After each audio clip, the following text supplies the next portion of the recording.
The Legend of Finn MacCool, as told by Aaron Groves.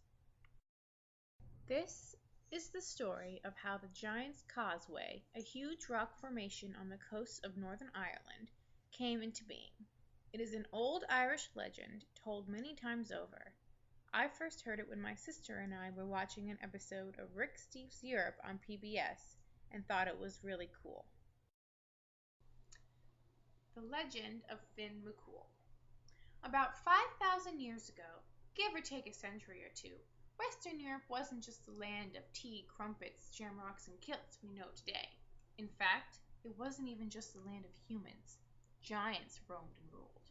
Now, one giant in particular, an Irish chap named Finn MacCool, was just as big and fearsome as they come.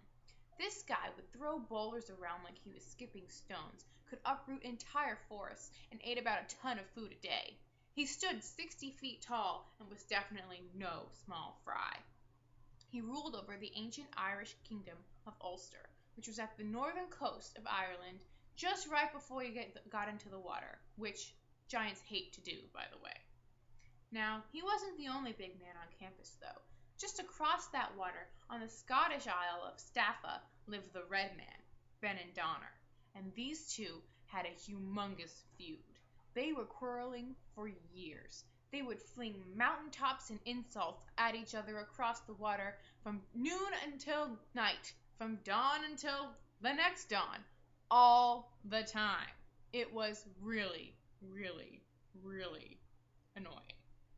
But one day, it looked like it was coming to a head.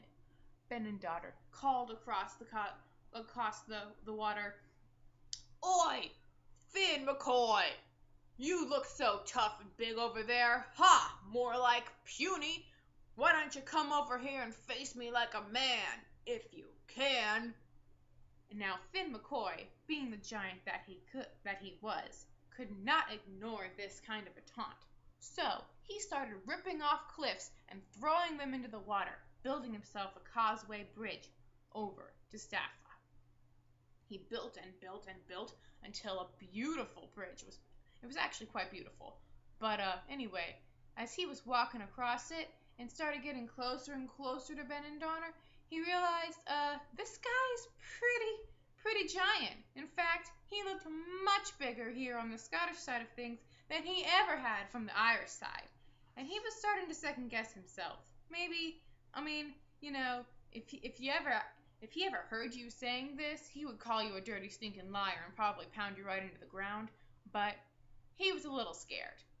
In fact, he thought he would much rather be at home with his wife, Una, than here in this foreign land with the Red Man. So he had an idea. About 3/4 of the way across the bridge, he called out to Ben and Donner, "There! I've built a bridge. You come over here now, if you dare. I'll be waiting." And he went home. Now, Ben and Donner also could not refuse a challenge because his reputation was on the line as well. So he wasn't afraid, and he started making his way across that causeway. But his great weight made for slow going because he was no pixie. Meanwhile, Finn was at home with his wife, Una, and started to tell her that maybe, just maybe, he might have gotten himself into a wee bit of a pickle. A little more serious than he had thought before. But she said, "Don't worry, I have a plan. You get into that cot over there and I'll bundle you up. I'll take care of the Scotsman." So Finn MacCool did as his wife told him and lay down in the cot. And moments later, there was a huge pounding on the door. Bang, bang, bang! "Get out here, McCoy!" called Ben and Donner. Una opened the door and said, "Oh, Ben! What a surprise! Won't you come in?" quite politely. "Only my husband has stepped out for a moment to hunt some deer, but I've just made some dinner and are about to feed the baby, and you can come in and wait for him." So she led Ben and Donner in over to the cot where Finn MacCool lay, bundled up with a bonnet and bow on his head and all. And Ben and Donner, looking down at this baby, thought, Holy cow! If this is the size of the baby, how big is the father? And was starting to get a little worried himself. He went to sit down at the table, and Una served him a plate of hot, fresh griddle cakes. Only these griddle cakes actually were, they had an iron griddle in the middle of them. And she said, "Here you go, Finn's favorite treat." Ben and daughter, Ben and Donner took a bite of those cakes, and his two front teeth were cloven into giant shards. 4 shards almost fell out of his mouth. He was in immense pain. "Oh!" he said, grunting and raging as blood was dripping down his face and right into the griddle cakes, and the baby was crying. And he said, "Holy crap! If this is Finn's favorite food, he eats these every day. His bones must be made of iron. They must be stronger than iron. I gotta get out of here." So he said to Una, "Ma'am, I just remembered I have a prior engagement. I have to do a thing in Scotland, so I can't wait any longer. Bye." And ran out the door. He scurried right across that causeway, pounding his feet so much that the pavement started to crumble right under him into the sea. And those broken shards of the causeway are still around. In fact, if you go to the northern coast of Ulster or Staffa, the nearest tip of Scotland, you can still visit them today. The causeway, that is, not the giants, for they are long since in their graves.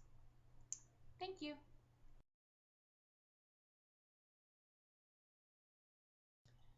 Mama's trying to do her work. Western Europe,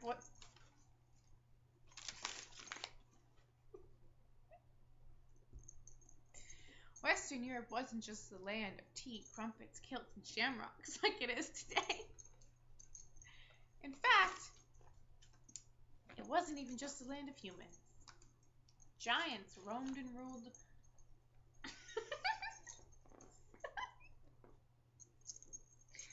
Giants roamed and ruled.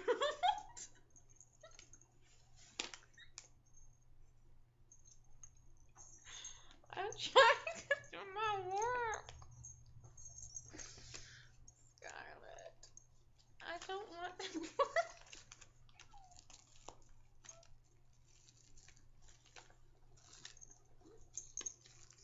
I'm gonna put you in the cage if you don't stop it.